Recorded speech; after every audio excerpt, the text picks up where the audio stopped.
સમાચારો જોઈએ વિસ્તારથી ને સૌથી પહેલા વાત કરવી છે કે એવી હતભાગી ઘટનાની જેમાં બે શ્રમિકોના મૃત્યુ થયા છે।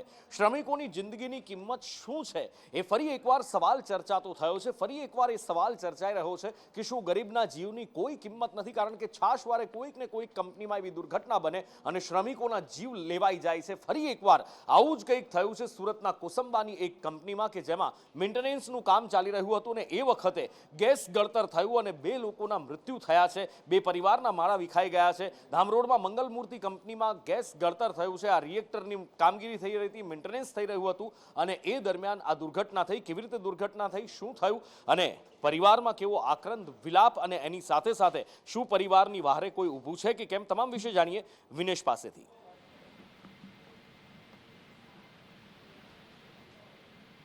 વિનેશ જી નુપુર, ચોક્કસથી સુરતના કોસંબાના ધામરોડ નજીક મંગલમૂર્તિ કંપનીમાં રિએક્શન મેન્ટેનન્સની કામગીરી દરમિયાન ગેસ ગળતરની ઘટના ઘટી હતી અને સુરતની આ કંપનીમાં ગેસ ગળતર થતા આ જે બે શ્રમિકો છે એ શ્રમિકોને અંકલેશ્વરની જયાબેન મોદી હોસ્પિટલ ખાતે ખસેડવામાં આવ્યા હતા, પરંતુ ત્યાં ફરજ પરના ડોક્ટરે આ જે બંને જે ગેસ ગળતરમાં જે વ્યક્તિઓ ગેસ ગળતર લાગ્યો હતો એ રાજન શર્મા અને રાજન સિંહ નું નામ બહાર આવ્યું છે, પરંતુ બંનેને ડોક્ટર દ્વારા જે છે મૃત જાહેર કરવામાં આવ્યા છે। જે ત્યાંની પોલીસ છે, પોલીસે હાલ તો અકસ્માત ગુનો નોંધ્યો છે અને ગુનો નોંધી અને તપાસ હાથ ધરી છે। અને આગળ વાત કરવી છે સંબંધોની ચુકાતી મર્યાદાની, સંબંધોના ભૂલાતા મલાજાની ઘોર કળયુગની સાબિતી મળી છે। અમદાવાદ શહેરના વેજલપુર વિસ્તારમાંથી એક દુષ્કર્મનો બનાવ સામે આવ્યો છે, પણ એ દુષ્કર્મનો બનાવ હચમચાવી મૂકે એવો છે, કારણ કે 15 વર્ષની સગીરા પર ભાઈએ દુષ્કર્મ આચર્યું છે। જિગ્નેશ પાસેથી વિસ્તારથી જાણીએ। અનુપુર, વાત કરવામાં આવે છે બનાવ છે તે અમદાવાદના વેજલપુર વિસ્તારનો છે કે જ્યાં એક સગીરા પર તેના જ પરિચિત યુવકે એટલે કે તેના પિતરાઈ ભાઈએ તેની સાથે દુષ્કર્મ ગુજાર્યું છે। લગ્ન પ્રસંગે ભાઈ સાથે મુલાકાત થઈ હતી અને ત્યારબાદ જે 20 વર્ષીય આરોપી છે તેને 15 વર્ષની સગીરા સાથે આ દુષ્કર્મ ગુજાર્યું હતું અને એક વખતની અવારનવાર તેની સાથે આ દુષ્કર્મ ગુજારવામાં આવ્યું હતું। જે મામલે વેજલપુર પોલીસે ગુનો દાખલ કરી અને પિતરાઈ ભાઈની ધરપકડ કરી છે। સાથે જ આમાં અન્ય કોઈની સંડોવણી છે કે કેમ અથવા તો બનાવ કયા સંજોગોમાં બન્યો તે જાણવા માટે પોલીસે વધુ તપાસ શરૂ કરી છે। અને આગળ વાત કરવી છે હવામાનમાં આવેલા પલટાની। આમ તો છેલ્લા કેટલાય દિવસથી વરસાદે વિરામ લીધો છે। સૌરાષ્ટ્રના કેટલાક વિસ્તારમાં છૂટો છવાયો વરસાદ વરસી રહ્યો છે, પણ એ બધા વચ્ચે ગરમી ઉકળાટ માઝા મૂકી રહ્યા છે અને રાજકોટના વાતાવરણમાં અચાનક પલટો આવ્યો હતો। રાજકોટના વાતાવરણમાં પહેલા તો જબરજસ્ત પવન ફૂંકાયો અને એ પછી ધીમી ધારે વરસાદ વરસવાનો શરૂ થયો હતો અને એ પછી વરસાદ અત્યારે અટક્યાના પણ સમાચાર મળી રહ્યા છે। શું ક્યાં કેવો વરસાદ વરસ્યો અને વરસાદ પછી શું ટાઢક વળી છે કે ફરી ઉકળાટ વધ્યો છે? રાજકોટ વાસીઓનું શું માનવું છે વરસાદને લઈને અને વરસાદની મજાને લઈ? રાજકોટ કેવી મજા માણી રહ્યું છે આ વરસાદની, જાણીએ મયુર પાસેથી। મયુર। બિલકુલ નુપુર, ભીષણ ગરમી અને ઉકળાટથી પરેશાન રાજકોટ શહેરના નાગરિકો માટે સારા સમાચાર એ છે કે વરસાદનું આગમન થયું છે, પરંતુ કેટલાક વિસ્તારની અંદર સારા વરસાદી ઝાપટા પડ્યા છે। અંધરાધાર વરસાદની રાજકોટવાસીઓ રાહ જોઈ રહ્યા છે અને હજુ તેમને રાહ જોવી પડશે। શહેરના racecourse, 150 foot ring road, Yagnik road સહિતના વિસ્તારની અંદર છૂટાછવાયા ઝાપટા પડ્યા છે, તો કેટલાક વિસ્તારની અંદર જોરદાર ઝાપટું પણ પવન સાથે ત્રાટક્યું છે। હજુ પણ રાજકોટ શહેરના સંપૂર્ણ કહી શકાય તેવા તમામ વિસ્તારની અંદર સતરાચર વરસાદ છે એની રાહ જોવાઈ રહી છે, પરંતુ આગમન થયું છે એટલે ચોક્કસ કહી શકાય કે રાજકોટવાસીઓને ભીષણ ગરમી છે તેનાથી થોડી રાહત થઈ છે।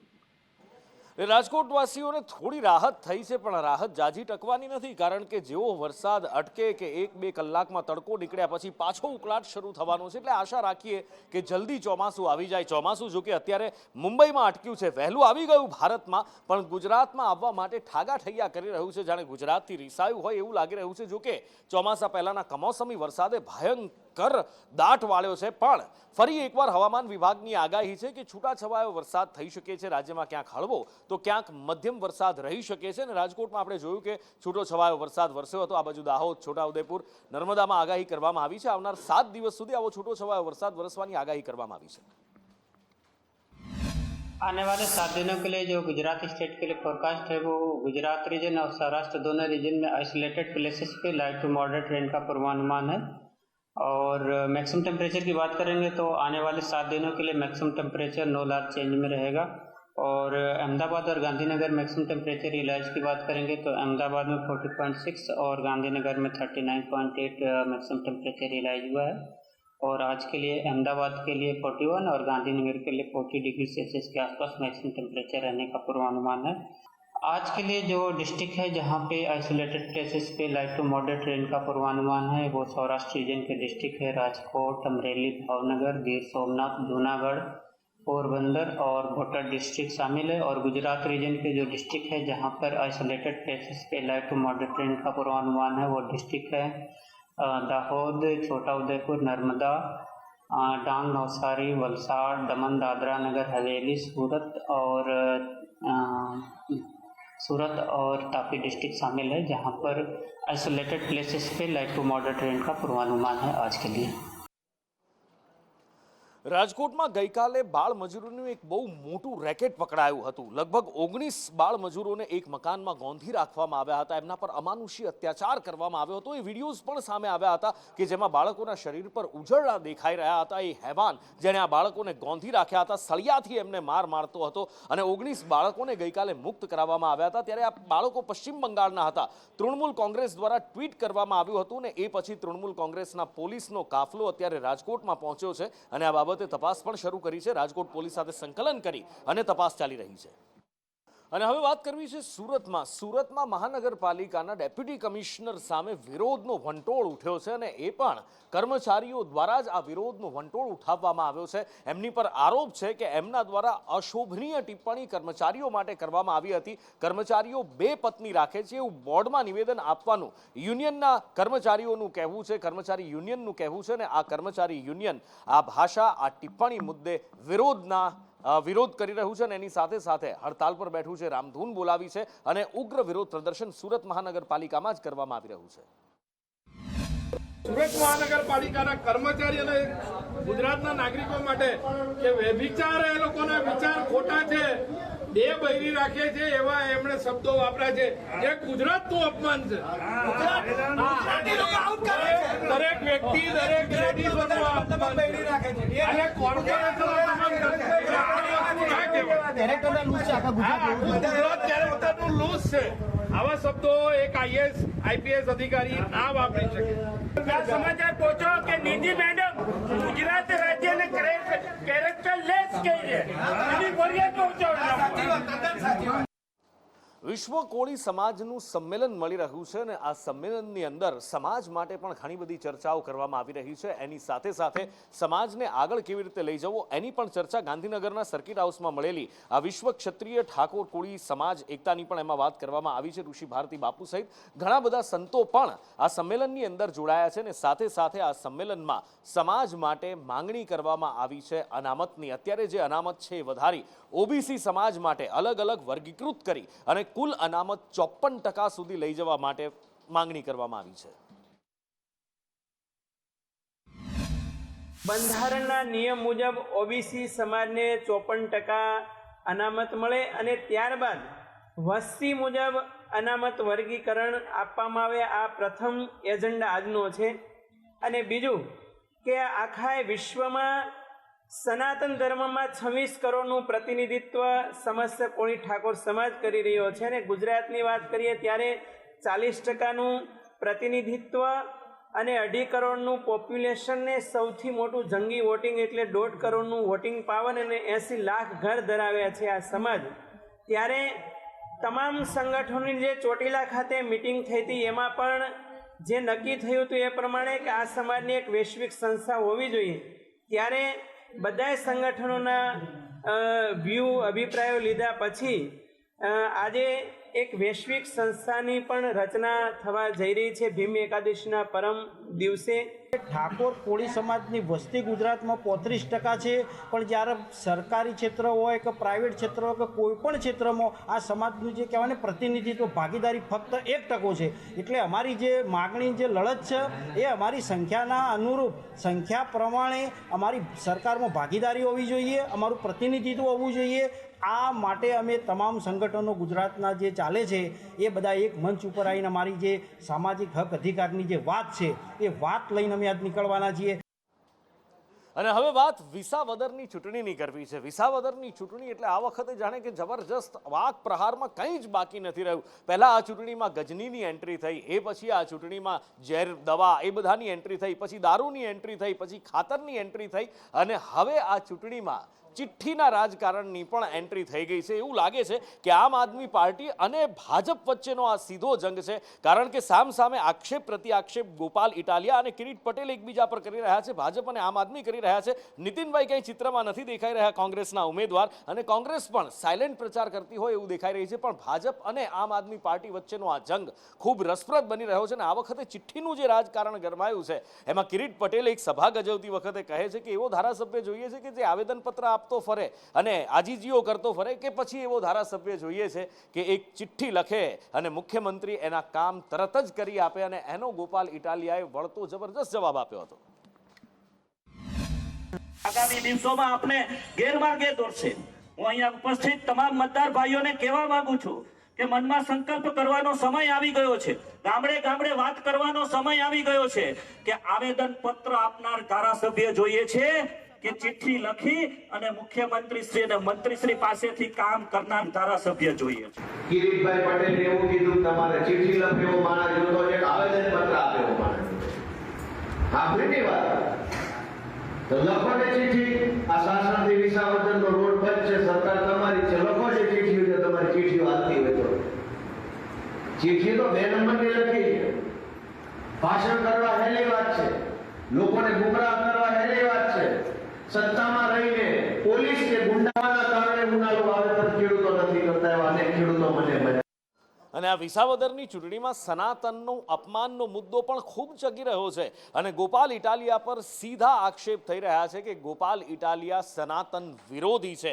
પહેલા મહેશગીરી સામે આવ્યા હતા અને ગોપાલ ઇટાલિયા પર આકરા પ્રહાર કર્યા હતા. એમને એક વિડીયોને લઈ અને લોકો દ્વારા જે કહેવામાં આવ્યું હતું, એમને જે વિડીયો બતાવવામાં આવ્યો હતો એને લઈને, અને હવે કિન્નર અખાડા પણ આ મેદાનમાં ઉતરી પડ્યા છે. કિન્નર અખાડા, બિલખાના કિન્નર અખાડાના એનું કહેવું છે કે ગોપાલ ઇટાલિયા વારંવાર સનાતનનું અપમાન કરે છે, જે સાંખી લેવામાં નહીં આવે. અને જ્યારે સાધુ સંતો અને અખાડાઓ કૂદી પડતા હોય તો પછી ભારતીય જનતા પાર્ટી ક્યાંથી બાકી રહે. યજ્ઞેશ દવે પણ આકરી પ્રતિક્રિયા આપી છે. એવા છે કે જે સનાતન ધર્મ વિરોધી નિવેદનો આપતા હોય, કથાકારોને અપશબ્દ બોલતા હોય, કથા અને ભજનમાં જતી જે મહિલાઓ છે એ મહિલાઓ માટે અભદ્ર શબ્દ વાપરતા હોય, અથવા તો બ્રાહ્મણો માટે અભદ્ર શબ્દ વાપરતા હોય, આવા વ્યક્તિઓ જે ભગવાનની પૂજાને, સત્યનારાયણની પૂજા, જેને આપણે વૈદિક રીતે અને સનાતની રીતે સૌથી વધારે માનીએ છીએ, એવી સત્યનારાયણની પૂજાને પણ તેઓ નાટક કે એવું ગણાવતા હોય, આવા વ્યક્તિઓ જે ખરા એ જન્મથી જ માનસિક વિકૃતતા ધરાવતા હોય છે. ભલે ગુજરાતના ગૃહમંત્રીને જૂતું પણ મારી ચૂકે, પણ એમની માનસિક વિકૃતતા ક્યારેય જતી નથી હોતી. ચૂંટણીમાં ઉમેદવાર તરીકે ઊભા રહે એટલે માણસ ધોઈને સીધો થઈ જાય એવું હોતું નથી ક્યારે. ગોપાલ ઇટાલિયાને કહું છું કે તું આ વિડિયાની અંદર બોલે છે, જે સાધુ સાધ્વીઓ જે ભાષણ કરે, જે બ્રાહ્મણો કથા કરે, એમાં તાલીઓ પાડે, એને તું આ હોરઠની અંદર તો આ જૂનાગઢથી માંડી અને સટ જાપા લગણ કિન્નરોના અખાડા છે, આદિ અનાદિથી, અને સતના અખાડા પડ્યા છે. જે મલકમાં તું આવ્યો છો ને એ તો કિન્નરો આયુ તરીકે પૂજાઈ ગયા છે, માતાજીઓ તરીકે પૂજાઈ ગયા છે. એટલે આ તું જે કાર્ય કરો છો ને એ તારા સ્વાર્થ માટે કરો તો ચૂંટણીનું કામ ચૂંટણીનું જ કર, અને તારાથી તો ઘેર ઘેર માંગવાની હેસિયત નથી, માંગે છે. સમજી ગયો? આ તને ચોખ્ખા શબ્દમાં કહી દઉં છું. મોરબી સબજેલનો એક વિડીયો વાયરલ થયો છે ને એ વિડીયો ખૂબ ચકચાર મચાવી રહ્યો છે.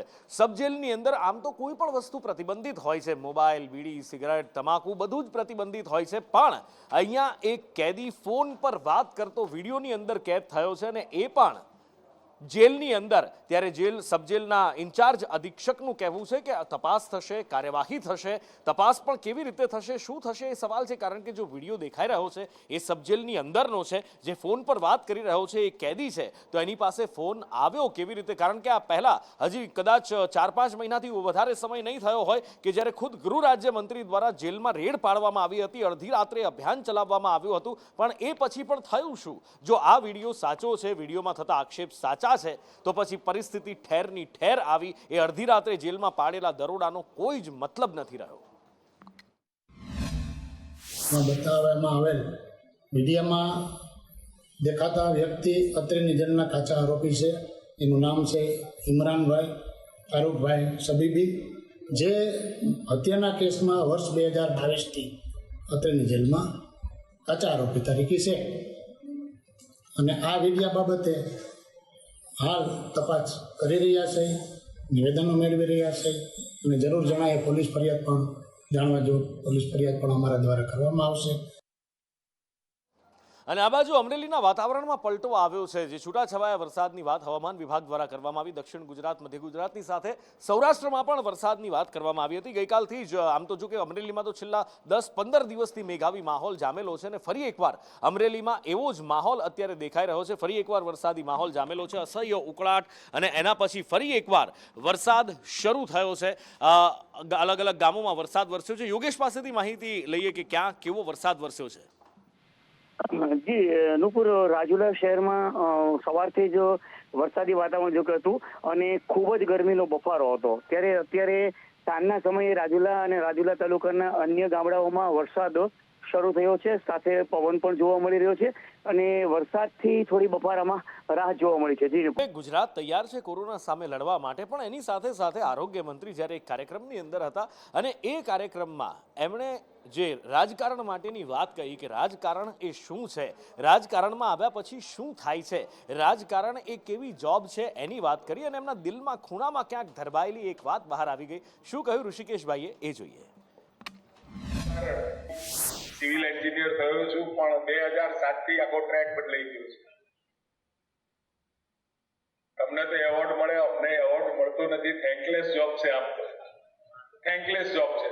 ગમે તેટલું સરકાર સારું કરે, પરંતુ પેલી એક કહેવત છે ને, જૂઠું સત્ય તો હજુ ઘરની બહાર જૂતા કાઢતું હોય અને જૂઠું આખા ગામમાં ફરી આવે. પરસેપ્શન, નેરેશન જે ક્રિએટ કરવાની વાત આ રાજકારણની અંદર હોય છે. અને અમારે તો દર 5 વર્ષે પાછી પરીક્ષા દર્શનભાઈ આપણે આપવાની જ થાય. અમદાવાદ મેટ્રો એટલે અમદાવાદની હવે ધોરીનસ બનતી જાય છે, પણ અમદાવાદ મેટ્રોમાં મુસાફરી કરવાવાળા 2 વાર હેરાન થાય. એક તો સવારે નોકરી ધંધે જતી વખતે અને એના પછી આઈપીએલની મેચ જોઈને પાછા આવતા હતા અને રાત્રે 2-3 વાગે એવા હેરાન થયા કે વાત જવા દો. ખબર છે શેના માટે? મેટ્રોના વાયર ચોરાઈ ગયા હતા એના માટે. અને આ વાયર ચોર કોણ છે? આવી મેટ્રોની આ હેવી લાઇન છે, એને કોણ કેવી રીતે ચોરી શકે છે? ઘણા બધા સવાલો હતા. કુલ 16 જણાની ટોળકી છે અને એમાંથી 4 જણાને પકડી પાડવામાં આવ્યા છે. ગાંધીનગર પોલીસે 4 આ વાયર ચોર, કેબલ ચોરને પકડ્યા છે, જે મેટ્રોને રફતારના દુશ્મન બનીને બેઠા હતા. મેટ્રો ટ્રેન ટ્રેક ઉપરથી વાયર કાપીને ચોરી કરતા એક મોટું ગેંગને ગાંધીનગર જિલ્લા પોલીસ દ્વારા પકડવામાં આવેલ. આ મોટું ગેંગ આંતરરાજ્યમાં મતલબ ઘણી બધી રાજ્યોમાં કામ કરતા હતા અને કુલ મળીને લગભગ 100થી ઉપર ગુનામાં લોકો સંડોવાયેલ છે. ખાસ કરીને ગુજરાતમાં જો મેટ્રો ટ્રેન ટ્રેક ઉપરથી 3 ગુના દાખલ થયેલ છે. એક કોબામાં, ઇન્ફોસિટી પોલીસ સ્ટેશન, એક વેજલપુરમાં અને ત્રીજું શાહપુરમાં. આ 3 ગુના ગેંગ દ્વારા કરવામાં આવેલા. અમદાવાદમાં પણ શાહपुરમાં जो गुना दाखिल हुआ है, वेजलपुर में उसका तुरंत मुद्दामाल वापस लेने गया અને આ ગુનામાં પણ જે દિવસે પોલીસ પકડા એ દિવસ मतलब काले જ્યારે પોલીસ પકડા તો ये मुद्दामाल लेके वापस जाने वाले थे, तब इनको पुलिस पकड़े थे. અને હવે વાત કરવી છે સંદેશ ન્યૂઝના અહેવાલની ધારદાર અસરની. અમદાવાદમાં ચોમાસું આવી રહ્યું છે, સ્વાભાવિક છે. અમદાવાદમાં કેટલી બધી જગ્યાઓ એવી છે કે જ્યાં પાણી ભરાવાની અનહદ સમસ્યા છે ને એમાંથી એક છે ખારીકટ કેનાલની બંને બાજુના રોડ કે જ્યાં કમર સુધીના પાણી ભરાતા હતા. સંદેશ ન્યૂઝ દ્વારા અહેવાલ પ્રસારિત કરવામાં આવ્યો. તંત્ર જાગ્યું અને બંને રસ્તા હવે રિસર્ફેસ કરવાની શરૂઆત થઈ છે. રોડ હાઈટ પર કેનાલ હતી અને એના માટે અહીંયા કેનાલ ઓવરફ્લો થઈ અને પાણી ભરાતા હતા અને હવે એ રસ્તા ઊંચા કરવાનું કામ ચાલી રહ્યું છે.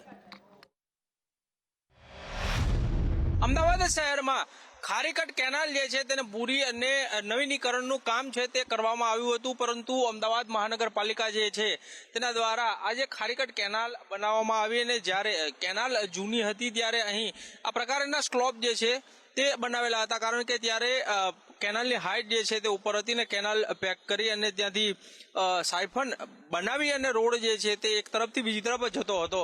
પરંતુ અમદાવાદ મહાનગરપાલિકા દ્વારા એ આયોજન નહોતું કરવામાં આવ્યું કે જ્યારે આ કેનાલ પેક થઈ જશે તો બંને તરફના રોડ ઉપર રહેશે તો ચોમાસા દરમિયાન સ્થાનિકો છે તેને પારાવાર હાલાકીનો સામનો કરવો પડી શકે છે, જેને લઈને જ સંદેશ ન્યૂઝ દ્વારા અહેવાલ જે છે તે આ અંગે પ્રસારિત કરવામાં આવ્યો હતો. અને હવે અહેવાલની અસર થતી નજરે પડી રહી છે અને અહીં લેવલ જે છે તે એક સરખું કરવામાં અત્યારે આવી રહ્યું છે, જેથી કરીને આગામી સમયમાં જ્યારે ચોમાસું આવે ને ત્યારે જો વરસાદ પડે છે તો પાણી ભરાવાની સમસ્યા હવે અહીં નહીં રહે અને બંને તરફના માર્ગ જે છે તે એક સરખા જ રહેશે, જેથી કરી અને વાહન ચાલકો છે તે આસાનીથી અહીં પસાર થઈ શકે. કેમેરામેન સંદીપ રાઠોડ સાથે કશ્યપ જોશી, સંદેશ ન્યૂઝ, અમદાવાદ. રાજસ્થાનના પાલીમાં એક બનાવ બન્યો અને એના પડઘા અત્યારે આખા ગુજરાતમાં પડી રહ્યા છે. જૈનાચાર્યોને ટ્રકે અડફેટે લીધા હતા અને એમના મૃત્યુ થયા હતા અને એ પછી ગઈકાલે સુરતમાં વિરોધ પ્રદર્શન કરવામાં આવ્યું અને આજે જૈન સમાજ દ્વારા ઉગ્ર વિરોધ પ્રદર્શન અને રેલી અમદાવાદ શહેરમાં યોજવામાં આવી હતી, જેમાં મોટી સંખ્યામાં જૈન સમાજના લોકો ઉપસ્થિત રહ્યા હતા. જૈનાચાર્યો પણ ઉપસ્થિત રહ્યા હતા અને ન્યાયની માંગ કરવામાં આવી છે.